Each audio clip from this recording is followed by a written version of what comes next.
오늘 이 아침에도 하나님의 은혜를 사모하여 예배의 자리에 나오신 사랑하는 성도님들을 환영하고 축복합니다.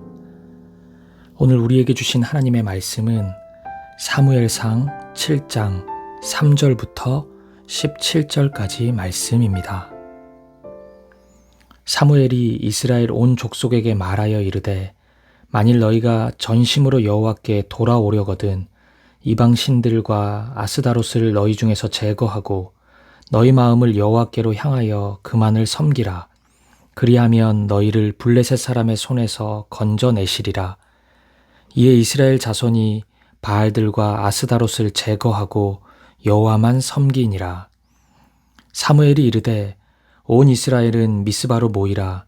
내가 너희를 위하여 여호와께 기도하리라 하매 그들이 미스바에 모여 물을 길어 여호와 앞에 붓고 그날 종일 금식하고 거기에서 이르되 우리가 여호와께 범죄하였나이다 하니라. 사무엘이 미스바에서 이스라엘 자손을 다스리니라. 이스라엘 자손이 미스바에 모였다 함을 블레셋 사람들이 듣고 그들의 방백들이 이스라엘을 치러 올라온지라. 이스라엘 자손들이 듣고 블레셋 사람들을 두려워하여 이스라엘 자손이 사무엘에게 이르되 당신은 우리를 위하여 우리 하나님 여호와께 쉬지 말고 부르짖어 우리를 블레셋 사람들의 손에서 구원하시게 하소서 하니 사무엘이 젖 먹는 어린 양 하나를 가져다가 온전한 번제를 여호와께 드리고 이스라엘을 위하여 여호와께 부르짖음에 여호와께서 응답하셨더라. 사무엘이 번제를 드릴 때에 블레셋 사람이 이스라엘과 싸우려고 가까이 오매 그날이 여호와께서 블레셋 사람에게 큰 우레를 발하여 그들을 어지럽게 하시니 그들이 이스라엘 앞에 패한지라. 이스라엘 사람들이 미스바에서 나가서 블레셋 사람들을 추격하여 뱃갈 아래에 이르기까지 쳤더라. 사무엘이 돌을 취하여 미스바와 센 사이에 세워 이르되 여호와께서 여기까지 우리를 도우셨다 하고 그 이름을 에벤에셀이라 하니라. 이에 블레셋 사람들이 굴복하여 다시는 이스라엘 지역 안에 들어오지 못하였으며 여호와의 손이 사무엘이 사는 날 동안에 블레셋 사람을 막으심에 블레셋 사람들이 이스라엘에게서 빼앗았던 성읍에 에그론부터 가드까지 이스라엘에게 회복되니 이스라엘이 그 사방 지역을 블레셋 사람들의 손에서 도로 찾았고 또 이스라엘과 아모리 사람 사이에 평화가 있었더라. 사무엘이 사는 날 동안에 이스라엘을 다스렸으되 해마다 베델과 길갈과 미스바로 순회하여 그 모든 곳에서 이스라엘을 다스렸고 라마로 돌아왔으니 이는 거기에 자기 집이 있음이니라. 거기서도 이스라엘을 다스렸으며 또 거기에 여호와를 위하여 제단을 쌓았더라. 아멘. 오늘 본문은 이스라엘 사회 안에서 일어난 엄청난 영적 대각성의 모습을 보여줍니다. 이전의 모습에서는 전혀 찾아볼 수 없었던 영적인 대부흥이 이스라엘 사회 속에 일어났습니다. 하나님께서 이토록 놀라운 일을 이루셨습니다. 동시에 이러한 영적 대부흥의 모습 속에서 하나님을 섬기는 이스라엘만의 독특한 생활 방식이 무엇인지도 엿볼 수 있습니다. 이스라엘은 세상 사람들은 전혀 이해할 수 없는 매우 독특한 정체성을 가지고 있었던 것입니다. 오늘 본문을 통해 하나씩 확인해 보도록 하겠습니다. 하나님의 살아계심을 생생하게 경험했던 이스라엘은 사무엘을 통해 하나님의 마음을 확인하게 됩니다. 본문 3절의 말씀입니다. 사무엘이 이스라엘 온 족속에게 말하여 이르되 만일 너희가 전심으로 여호와께 돌아오려거든 이방 신들과 아스다롯을 너희 중에서 제거하고 너희 마음을 여호와께로 향하여 그만을 섬기라. 그리하면 너희를 블레셋 사람의 손에서 건져내시리라. 아멘.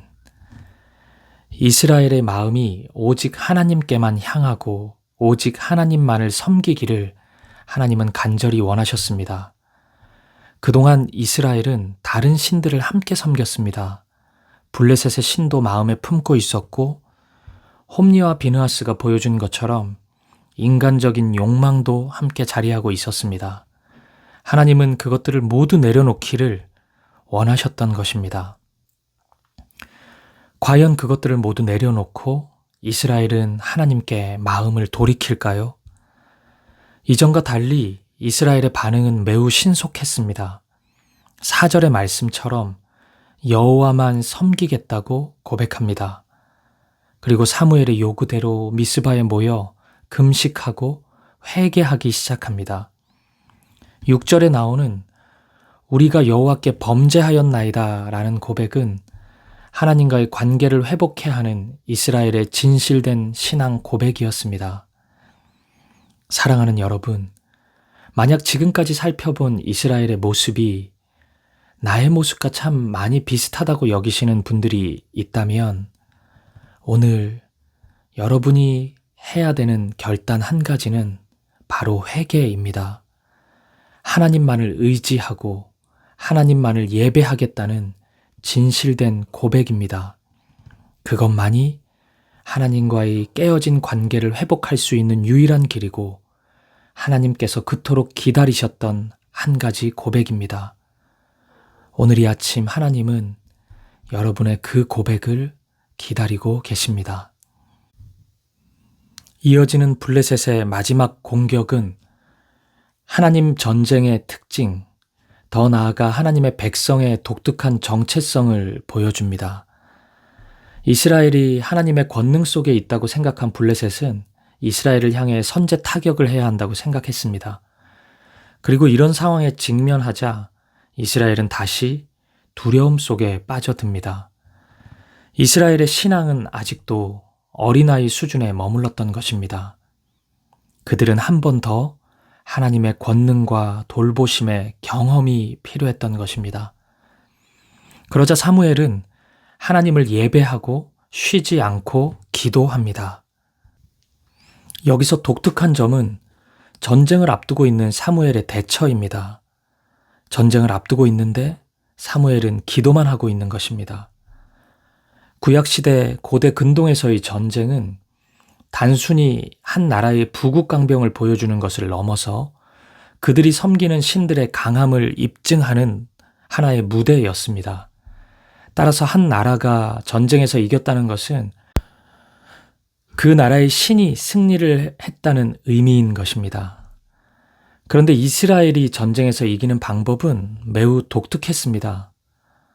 군사력을 강화하거나 전략이 탁월해서가 아니라 하나님을 향한 믿음, 하나님을 향한 기도가 성패를 좌우했던 것입니다. 이스라엘이라는 나라가 시작한 이래로 한결같이 이스라엘은 이런 방식으로 전쟁의 승리를 얻었습니다. 아무리 강한 나라가 앞에 있다 하더라도 하나님을 향한 예배와 기도가 살아있으면 이스라엘은 이깁니다. 반대로 아무리 만만해 보이는 나라가 앞에 있어도 하나님을 향한 신뢰가 없으면 이스라엘은 허무하게 패배하였습니다. 이것이 이스라엘이라는 나라의 정체성이었고 그들의 독특한 생활 방식이었습니다. 오늘 사무엘의 모습은 현실 감각도 모른 채 엉뚱한 행동을 하고 있는 것이 아니라 하나님의 백성으로서의 바람직한 정체성을 잃지 않고 있는 그런 모습인 것입니다. 그리고 이러한 사무엘의 모습은 오늘 저와 여러분의 정체성이기도 합니다. 하나님의 자녀가 된 이상 우리는 이렇게 살아가야 하는 사람들입니다. 눈에 보이는 것보다 하나님과의 관계가 먼저입니다. 그럴듯한 환경을 갖추는 것보다 하나님을 향한 진실된 예배와 기도가 우리에게는 먼저인 것입니다. 본문 9절의 말씀을 보십시오. 사무엘이 젖먹는 어린 양 하나를 가져다가 온전한 번제를 여호와께 드리고 이스라엘을 위하여 여호와께 부르짖음에 여호와께서 응답하셨더라. 아멘. 작은 어린 양 한 마리의 제사였음에도 성경은 온전한 번제였다고 말씀합니다. 기억해 보십시오. 4장에서 홈리와 비느하스는 전쟁을 앞두고 하나님의 언약궤를 가지고 나갔습니다. 겉으로 보기에는 매우 그럴듯해 보이는 신앙의 모습이었습니다. 화려한 예배의 모습처럼 보이기도 했습니다. 하나님의 능력이 강력하게 나타날 것 같았습니다. 하지만 하나님은 이 모습을 받으시지 않았습니다. 이와 비교하면 오늘 사무엘의 예배는 매우 초라해 보이는 모습이었습니다. 하지만 성경은 오직 마음을 다해 드리는 온전한 예배였다고 말씀합니다. 하나님은 이러한 사무엘의 예배와 기도를 받으시고 들으신 것입니다. 결국 이스라엘은 예배와 기도라는 매우 독특한 방식으로 또다시 엄청난 승리를 경험하게 되었습니다. 이스라엘이 하나님을 의지하기 시작하자 하나님은 모든 것을 바꾸셨습니다. 패배와 실패, 절망과 두려움에 익숙해져 있었던 이스라엘이 이젠 더 이상 눈앞에 놓여진 현실에 함몰되지 않게 된 것입니다. 이스라엘은 지금까지 인도해 주신 하나님의 은혜를 기억하기 시작했습니다. 12절은 그들의 시선이 이제 하나님께만 고정되어 있음을 보여줍니다. 사무엘이 돌을 취하여 미스바와 센 사이에 세워 이르되 여호와께서 여기까지 우리를 도우셨다 하고 그 이름을 에베네셀이라 하니라. 아멘. 하나님을 여기까지 우리를 도우신 하나님, 에베네셀의 하나님으로 부르기 시작한 것입니다. 사실 에베네셀이라고 이름 붙인 지역은 4장 1절과 2절에 의하면 블레셋과의 전쟁에서 패배했던 바로 그 장소였습니다. 그런 패배의 장소, 실패의 장소, 절망의 장소를 하나님은 완벽히 역전시키셔서 하나님을 향한 예배의 장소로 바꾸어 주신 것입니다. 사랑하는 여러분, 이렇듯 우리 하나님은 역전의 하나님이십니다. 모든 것이 끝났다고 여기는 그 순간 우리 하나님은 역전을 이루시는 하나님이십니다. 그 하나님을 신뢰하고 의지하는 우리였으면 좋겠습니다. 사랑하는 여러분, 오늘 본문에는 하나님을 향한 예배와 기도의 모습으로 가득합니다. 그리고 이런 모습은 저와 여러분, 우리 그리스도인들의 우선순위가 되어야 하는 모습이기도 합니다. 그 어떤 일이 우리 앞에 있더라도 우리에게는 예배가 먼저입니다. 기도가 먼저입니다. 전쟁을 앞두고 있을 때도, 시험을 앞두고 있을 때도, 결혼을 앞두고 있을 때도, 그 어떤 중요한 결정을 앞두고 있을 때에도 우리의 우선순위는 오직 예배입니다. 오직 기도입니다. 오늘 이 하루, 그리고 여러분의 삶이 하나님을 향한 예배와 기도로 채워지기를 축복합니다. 그래서 본문 14절이 말씀하고 있는 하나님의 선물, 평화가 있었더라. 하나님이 주시는 평화, 샬롬이 저와 여러분의 삶에 가득 채워지기를 주님의 이름으로 간절히 축복합니다. 함께 기도하시겠습니다. 첫 번째입니다. 지금까지 살펴본 이스라엘의 모습이 꼭 나의 모습이라고 여겨지는 분들이 있다면 오늘 여러분이 해야 할 한 가지는 회개의 기도입니다. 하나님 외에 다른 신들, 세상의 것들을 향한 욕망을 내려놓고 오직 하나님만이 내 삶의 주인 되시도록 간절한 마음으로 기도합시다. 두 번째입니다. 온전한 예배의 회복을 위해 기도합시다. 우리 하나님은 황소를 드리는 것보다 진정한 예배를 기뻐하시는 하나님이십니다. 이 시간 중심이 하나님께만 향하는 예배자, 영과 진리로 하나님 앞에 나아가는 예배자가 되게 해달라고 기도합시다. 세 번째입니다. 모든 시선이 하나님께만 향하기를 간구합시다. 에베네셀의 하나님을 고백하는 이스라엘은 이제야 지금까지 인도해 주신 하나님을 보기 시작했습니다. 눈앞에 있는 현실에 함몰되는 인생이 아니라 그 너머에서 일하시고 역사하시는 하나님을 바라보고 기억하는 우리가 되게 하옵소서. 함께 기도합시다. 그리고 마지막으로 우리 개인의 기도 제목과 가정과 교회를 위해 한 마음과 한 뜻으로 기도하며 나아가겠습니다. 함께 기도하시겠습니다.